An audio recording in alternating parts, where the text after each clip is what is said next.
Katamari Damacy.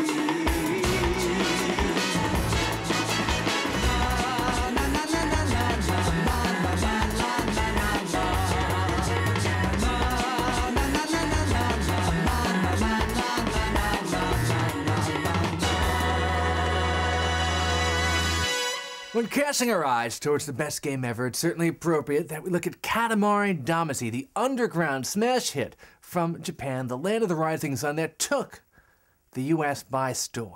I mean, 2004 was a great year for me. First of all, Katamari Damacy released. Huge milestone in my 2004. Probably second biggest thing that happened to me was I had a kid, and that was important too. At the end of sort of the 10-year reign of PlayStation, there were two principal games which were the crowning achievements of that whole dynasty. One was Shadow of the Colossus, and the other one was Katamari Damacy. Very, very, very good game. The overall plot for the game is you play as the prince, who is the son of the king of all cosmos.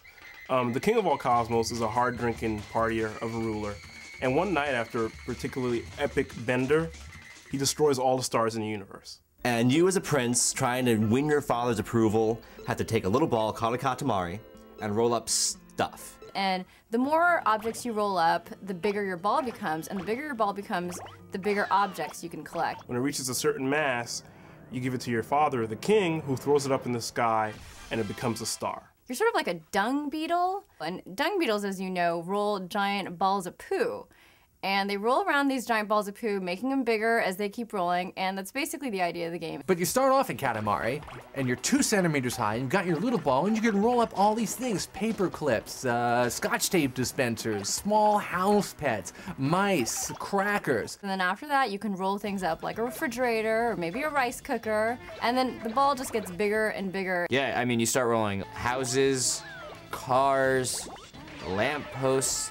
By the end of the game, you're rolling up like skyscrapers and bridges and clouds and thunder gods and giant robots. It's actually really cool because you can only get something that's a certain size smaller than you, and you can only really force something that's a certain size larger than you.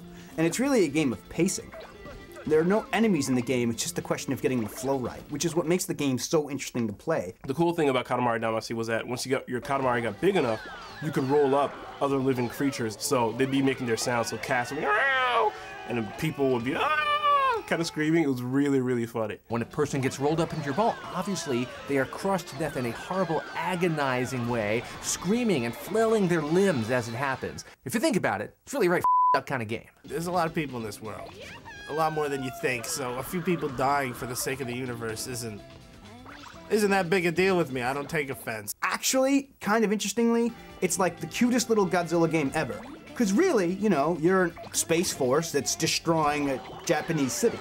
Just once you get to a certain size on the level, and just it's yours, you own it. You're just like, yeah, that's cool. You don't have to stop. It sort of has to do with size and sort of changing how the world looks when you're as big as an ant, for instance, as opposed to when you're as big as a huge building. I mean, it's a completely different world, it's a completely different universe, and Katamari encapsulates that idea. Not like a game, but more of a form of art, just like digital interactive art. It's a very, very weird game, and you can't really describe it to somebody so much as you can just put them in front of the game and have them play it. But it's so much fun. It was fun. It was a fun game for PlayStation 2. You didn't get too many games that you could just sit down and have a good time with. All these have 300 damn buttons you gotta figure out in combinations. This, you just roll a ball and pick up stuff. I feel like when you show like someone who doesn't play video games a video game, they'll be like, they're all like, this looks like the Mario one. They're all the same. But if someone sees Katamari, that when they walk by, they're like, you notice immediately that it's really something different. In the normal stages, you just start rolling up larger and larger balls, but in the special stages in between the regular levels, you have to roll up special items. You have to find items throughout the game which relate to different constellations. For example, Constellation Cancer. Well, we all know Cancer is crab, so you're looking around for crabs. Okay, so for Virgo, you had to roll up all the women. Pisces, you had to roll up a lot of fish. For the Signet level, you have to get as many swans as possible, And for the Gemini level, you have to roll up as many pairs of twins as humanly possible. When the king talks, it's just another example of it being weird. Rather than have like voiceover dialogue or something like that, the sound is like a record scratching. So it's another thing that's just kind of like funny and weird. It doesn't make any sense whatsoever. So if you don't roll the Katamari to the size specified by your dad, the king of all cosmos, you have to bow down in front of him while he scolds you, and rain pours down on your sad little prince head. I remember if you fail one of the levels, he says, "It's okay. It's not your fault. It was our fault. It was our fault for believing in you. It's okay. Forget about it. Forget everything. Everything. Just go away." And then it fades to black and it's game over. And it's just, oh my god, that sounds like the harshest thing. The king's just got to work through his problems, man. It's not easy being the king. You think it's all crowns and shit, but it's real life. You got a universe to rule. That's a lot of weight on your shoulders. And of course, he loves rolling people up into giant balls and launching them into space. He's a sadist. A sadist, I say. But he's so charismatic and vain and egotistical that you can't help but like him anyway. The music was really cool, especially if you like that kind of Quentin Tarantino, 4 Rooms, Pizzicato 5 kind of soundtrack. It was sort of it's like you're in an early 90s coffee shop. It was this crazy Japanese pop music that just drilled into your head like meningitis.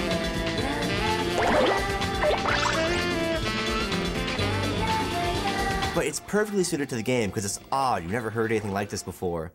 But you still dig it, just like Katamari Damacy. I found the game very Japanese after playing it. I mean, maybe, that's normal in Japan, but out here, that's weird, dude. Yeah, I would describe this game as very, very Japanese. What does that mean?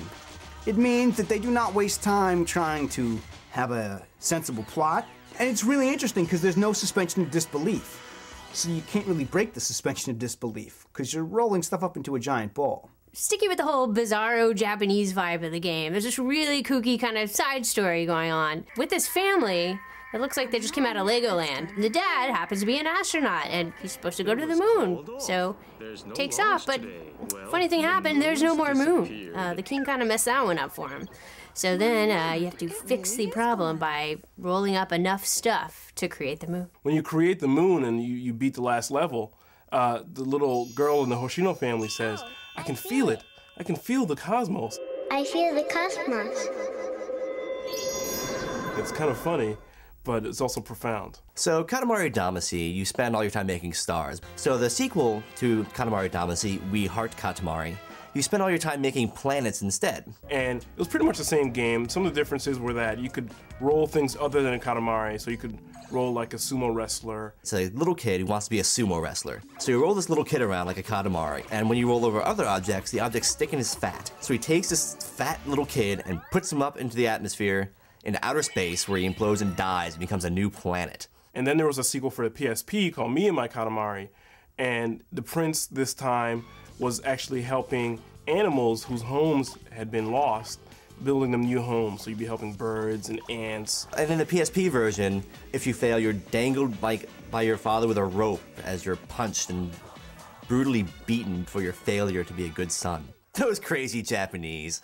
It's an entertaining game, one of the most entertaining games to come out in recent years. I bought the sequel, I bought the first one, and I still play them. The game will be around for a while, and I wouldn't be surprised if, even though there are the sequels, there are character spin-offs that come out of this later, because it's well thought out. The universe is thought out. When you have someone like the King of all Cosmos, you can't help but use that character again and again and again. There's no other game like it. It's very unique.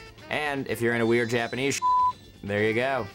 It's got more than you need. Just for everything from the art style to the music to the utter simplicity of the gameplay just makes Katamari like a joy to play.